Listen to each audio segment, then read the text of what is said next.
Nĩ kĩmako na kĩgagayo kĩrĩa gĩtũngĩte aikari a itũra rĩa Bula gũkũ nĩ Karatasi mwena wa Madogo kaunti-inĩ ya Tana River thutha wa mũndũrũme ũmwe ũroĩkaine na rĩtwa Joshua kũraga mũtumia wake na njĩra ya kũmũtheca ngana kabiũ, ũgũita mwana wake wa ũkũrũ wa mwaka ũmwe na nuthu na mũthia akeruta moyo na njĩra ya gwĩcuria. Asubuhi majirani tu wamekuja kuniita kama kuna nyumba moja iko maiti ndani. Kukuja nimeona watu wanachungulia na dirisha na mimi nikaangalia na hiyo dirisha nikaona iko maiti ya watu 3, mama, mtoto, baba. Sasa wakati nimeona hivyo mimi sina pa kusimama, nimechukua boda nimeikimbia nikaenda station kuripoti kwa polisi. Nikakuja na polisi wamenisaidia kufungua hiyo nyumba. Tumeona maiti ndio hii hapa ya baba na mama na mtoto. Rehemu Joshua tulikuwa marafiki, tulikuwa tunafanya naye kazi mwingi. Ndivyo tulijuliana. So mimi venye nilihamia Garissa akaniambia pia nimtafutie kazi na nimsaidie nyumba kwa wiki 1-2 ndio ajisimamie, ashughulikie familia yake.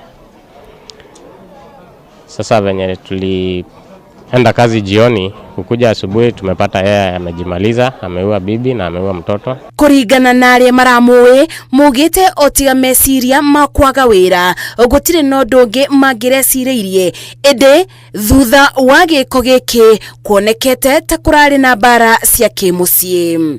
Amekuwa ni kama alikuwa na shida na bibi because si hata walikuwa naishi kwa hii plot ni kama waliomba, lakini alipopembeleza bibi kuja inaonekana walikuwa na issues and resolved issues zilikuwa zinawasumbua.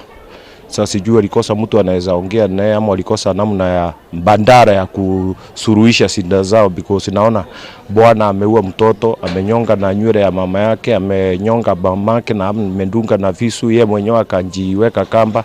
It is painful. Mobitha a borithi nĩ monganĩtie indo cia bata iria ingĩmateithĩrĩria gũtabania ũthuthuria wa kũmenya kĩrĩa kĩracũngĩrĩirie njũragano ĩno. Amejinyonga kwamba pia amejaribu labda kudunga bibi yake pia na kuua mtoto. So nafikiri kitendo hiko haiko kitendo ambaye ilikuwa mzuri, na tunajaribu kuhimiza wazazi ya kwamba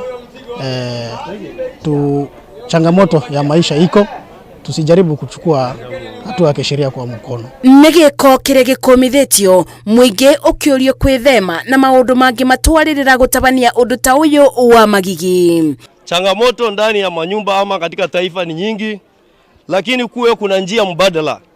Baba, mama, kuwe na mbinu ambazo tunaweza tumia kutatua matatizo zetu ndani ya boma tofauti na kuenda kufikia hatua ya maafa kama hiyo. Kwa hivyo ningetoa wito wana kijiji ambao wako katika sehemu ya Dikodansa hapa na wengine wananchi kwa ujumla, basi tusiwe tunafika hatua kama hizi ya kuweza kutoana uhai kwa ajili ya matatizo ambayo yanaweza suluhishwa kupitia vikao na kutafuta ushauri kwa watu pia. Mĩĩrĩ ya thatwaya nĩ twarĩtwo nyũmba-inĩ ya kũiga mĩĩrĩ ya Garissa Referral kũrĩa ũthuthuria wa mĩĩrĩ ũgũtabanĩrio. Ngĩribotera Inooro TV, njĩtagwo Masi wa Ndia wa Mũrĩithi.